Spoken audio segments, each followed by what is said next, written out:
Joining me today is Phyllis Schlafly. She is an American constitutional lawyer, a conservative activist, author, and also founder of the Eagle Forum. Ms. Schlafly, it's really a pleasure to have you on today. Hello, I'm very happy to join you. I want to talk eventually about how you feel the House of Representatives is maybe being conned into passing parts of what you consider to be an amnesty bill when it comes to immigration. But first, I want to kind of contextualize that with some of your thoughts on immigration. We've covered some of your other interviews on the show before. There's two in particular that I'd like to draw your attention to and then kind of get your reaction. When you were speaking with Focus Today a couple of months ago, you were giving the Republican Party some advice, and that advice was the Republican Party should really focus exclusively on white voters. More recently, you were talking on the Clay and Marty show, and you said that Latinos don't understand the Bill of Rights, and that that's going to be really a problem for making Latino voters vote for Republicans. So I want to start with that second part first, if I may. As a Hispanic immigrant from Argentina myself, I found the comment a little bit offensive, but I found it inaccurate, more importantly, because when we think about Latinos in the United States, if they're undocumented immigrants, they don't vote anyway, so they wouldn't really figure into the strategy. However, if they are Latino immigrants and are now citizens, they actually had to pass a test in order to become citizens, and that's more than American-born voters have to do. So where did you get the idea that Latinos don't understand the Bill of Rights? Well, my belief is that the American Constitution and Bill of Rights are absolutely unique in the world, and that nobody else really understands it. Nobody else understands free speech the way we understand it in this country, and all of our other rights that are spelled out in the Constitution. They don't understand that the purpose of our Constitution is to restrict government. Most constitutions of other countries are a list of things that the government is supposed to do for you. Our Constitution is a list of things the government cannot do against us. But so let's And it's nothing peculiar to the Mexicans. I don't think the Europeans understand it any better. We just simply have a unique system, and they better realize it. And that's why we have a great country, and that's why most of the rest of the world wants to come here. So that was going to be my question, whether you thought it was unique to Latinos or whether it would apply to anyone. I'm hearing you saying it applies to anyone not born in the U.S. So then my subsequent question would be... It's not a question of where you're born. It's a question of what you're used to in your own country. Fair enough. And if you're used to a government doing everything for you and running your lives, that's not America. Let me then follow up on the second part of it, if I may. What do you think is the reason for why someone who, even if they're born in another country, actually has to take a test about the Bill of Rights and the Constitution? Why would they understand it less than someone who, just by virtue of being born in the country, is a citizen? In other words, does just being born here give you an understanding of the Bill of Rights that studying about it would not? Well, I do think it gives you an understanding of the First Amendment.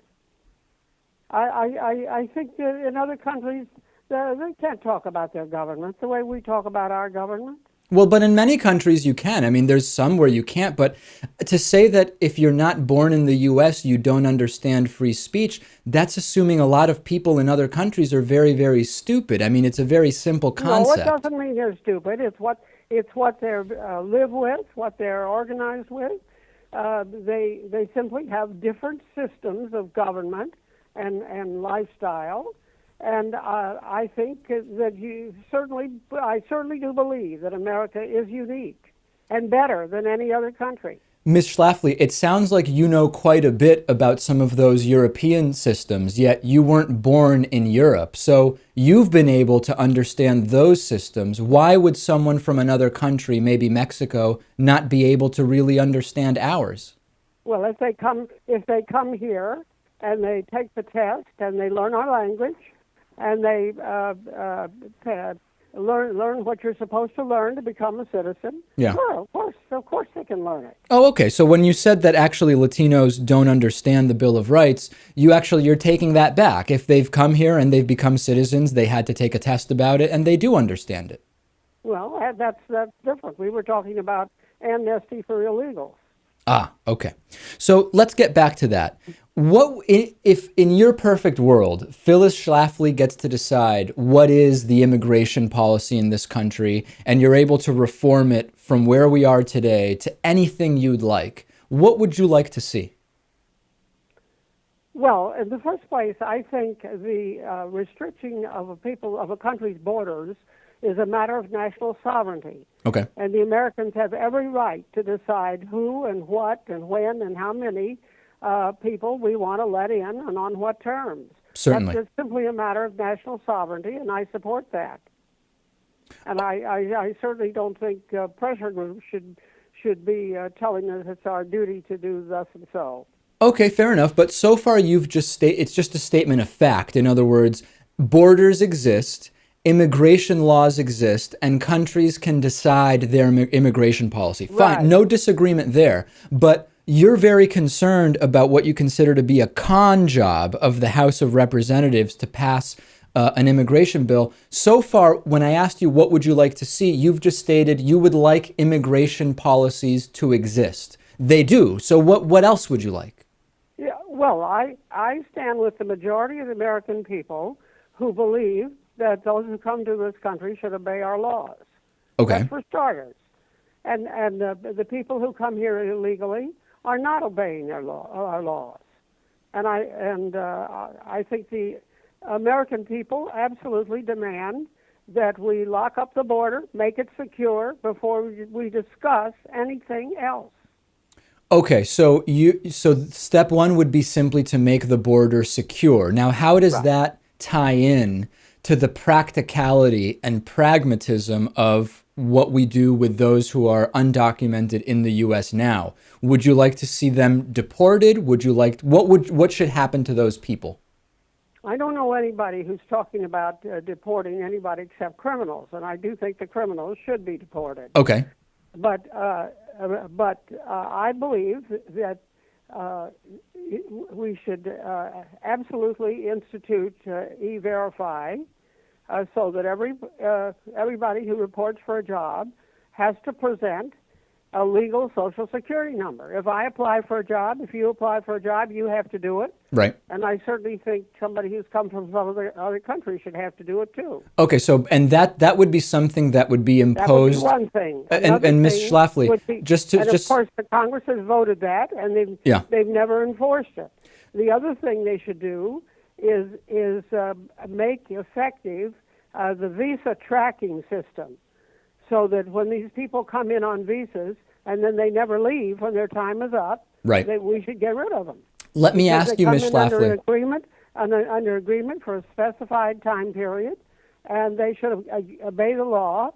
That is the law, and it's never been enforced. Just to be totally clear, on the E-Verify, that you're really talking about something that is for the employer to be forced to do, correct? In other words, that if I go and apply for a job and my employer doesn't verify my citizenship, that's not my fault as the applicant, right? It's the employer who would be penalized.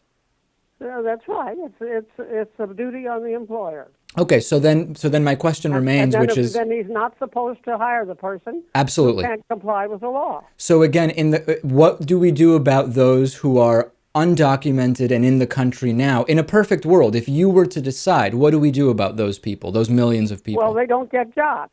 Okay, so they can be here, but they can't work.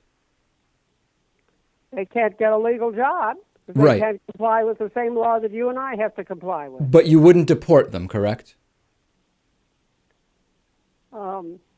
I personally think that problem would take care of itself. I have never, and I really haven't heard anybody talking about deporting anybody except criminals. No, so I'm just asking, so if they can't, they're here, they're undocumented, they can't get a job, you imagine then they say, well, I'll just leave the country, is that, I'm just trying to understand the thought process. Well, that's a very good possibility. Okay, fair enough. No, this is exactly They may sound like minor questions, but this was exactly what I wanted to ascertain. It's been fascinating. We've been speaking with Phyllis Schlafly. She's an American constitutional lawyer, conservative activist, founder of the Eagle Forum. Make sure to check out the Eagle Forum. Ms. Schlafly, truly a pleasure to have you on today.